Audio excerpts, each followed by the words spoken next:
Assalamualaikum warahmatullahi wabarakatuh. Salam sejahtera bagi kita semua.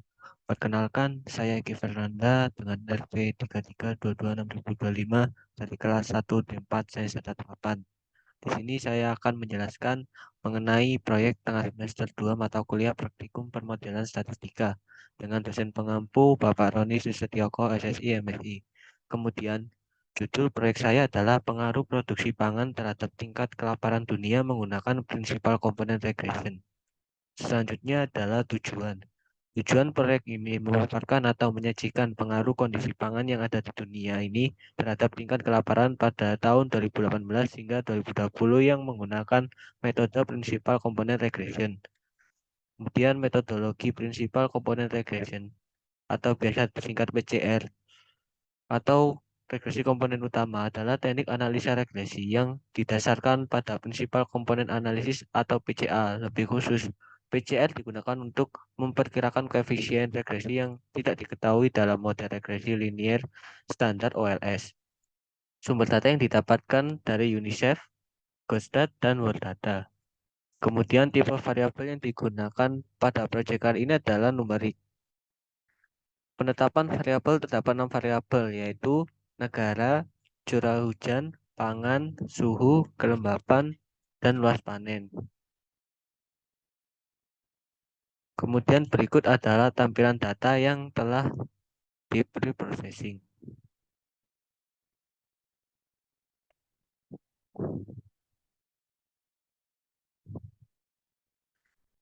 Berikut ini adalah code dalam proyek kali ini. Yang pertama adalah menyajikan dataset zerohanger.csv dengan melakukan select terlebih dahulu pada variabel 2 hingga 5 yang dipanggil. Dikarenakan pada dataset Zero Hunger terdapat variabel negara yang tidak dipakai dalam uji metode prinsip PCR kali ini. Didapatkan 5 variabel yaitu pangan, curah hujan, suhu, kelembapan, dan luas panen. Kemudian didapatkan 57 row untuk kolom tiap variabelnya. Selanjutnya adalah p-value kedua variabel bebas tersebut lebih dari 0,001. Koefisien dan nilai koefisien curah hujan adalah minus 6,713, sedangkan standar error dan koefisien regresi adalah 8,387. Oleh karena itu, nilai T untuk produksi pangan adalah minus 0,800 yang diperoleh dari minus 6,713 dibagi dengan 8,387. Jadi semakin rendah nilai T, semakin rendah kepercayaan kita terhadap nilai tersebut sebagai prediktor.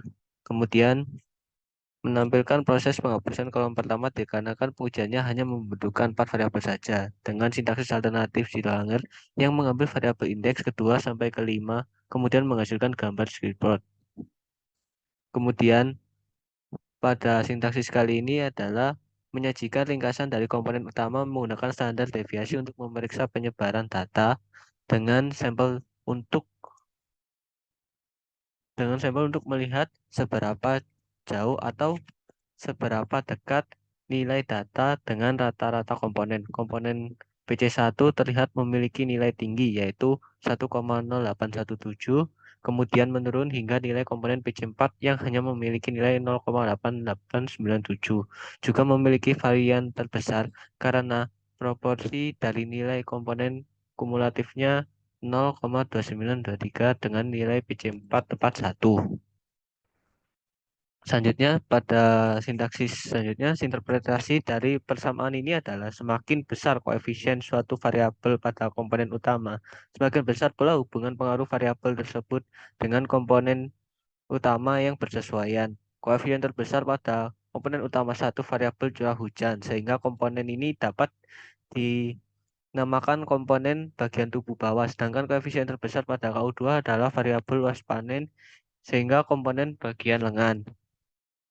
Kemudian menyajikan nilai eigen korelasi dari data Zero Hunger dan juga menampilkan nilai diagonal agar ukuran dimensi bisa diubah menjadi matriks diagonal.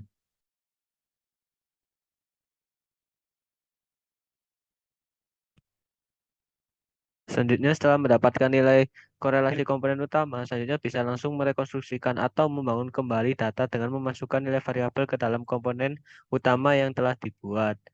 Selanjutnya, variabel curah hujan memiliki korelasi positif dan kuat. Dapat dilihat juga bahwa penurunan curah hujan dapat menurunkan suhu secara signifikan. Korelasinya dengan penurunan kelembapan dan meningkatkan luas panen. Variabel luas panen juga memiliki korelasi positif dan kuat karena pengaruh dari curah hujan terhadap pertanian. Variabel suhu dan kelembapan berkorelasi negatif dan lemah. Karena saat curah hujan tinggi, maka suhu dan kelembapan akan tinggi dan merusak pertanian dan akan berpengaruh pada luas panen. Selanjutnya adalah penggabungan kolom pangan dengan zero hunger.pce dan kemudian diberi nama pangan. Dapat dilihat bahwa dua PC memiliki korelasi yang sangat rendah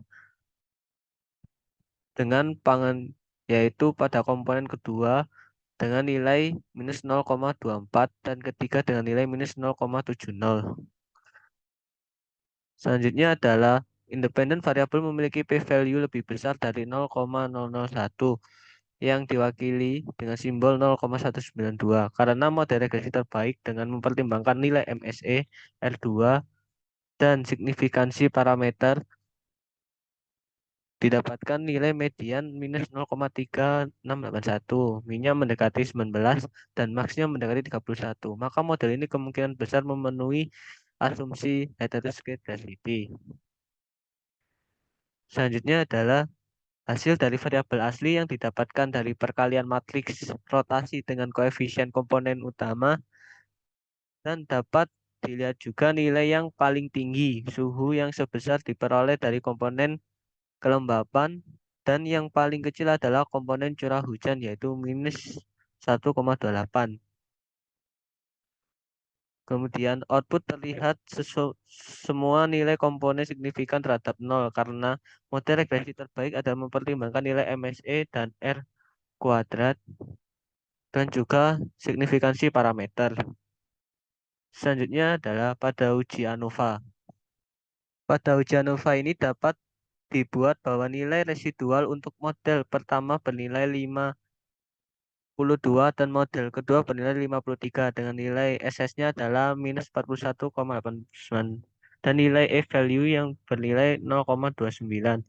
Dilihat dari tujuan uji ANOVA sendiri adalah untuk mengetahui perbedaan yang signifikan antara dua kelompok dari dari data antara dua kelompok data atau lebih untuk menarik sebuah kesimpulan dengan melihat berbagai kelompok data. Selanjutnya adalah mencari variabel koefisien model lengkap tanpa PC3 dan PC4. Maka akan didapatkan hasil penuh dari model di atas dengan mengalihkan matriks rotasi dengan koefisien model penuh yang sudah didefinisikan dengan mengabaikan PC3 dan PC4. Nilai tertinggi dari variabel kelembapan sebesar 2,65 dan nilai terkecil adalah variabel curah hujan sebesar minus 0,43. Kesimpulan yang dapat diambil adalah semakin besar koefisien suatu variabel pada komponen utama, semakin besar pula hubungan pengaruh variabel tersebut dengan komponen utama yang bersesuaian. Variabel curah hujan memiliki korelasi positif dan kuat. Dapat dilihat juga bahwa penurunan curah hujan dapat menurunkan suhu secara signifikan korelasinya dengan penurunan kelembapan atau meningkatkan luas panen. Variabel luas panen juga memiliki korelasi positif dan kuat karena pengaruh dari curah hujan terhadap pertanian. Variabel suhu dan kelembapan berkorelasi negatif dan lemah. Karena saat curah hujan tinggi, maka suhu dan kelembapan akan tinggi dan merusak pertanian dan akan berpengaruh pada luas panen. Sekian presentasi dari saya, kurang lebihnya mohon maaf. Wassalamualaikum warahmatullahi wabarakatuh.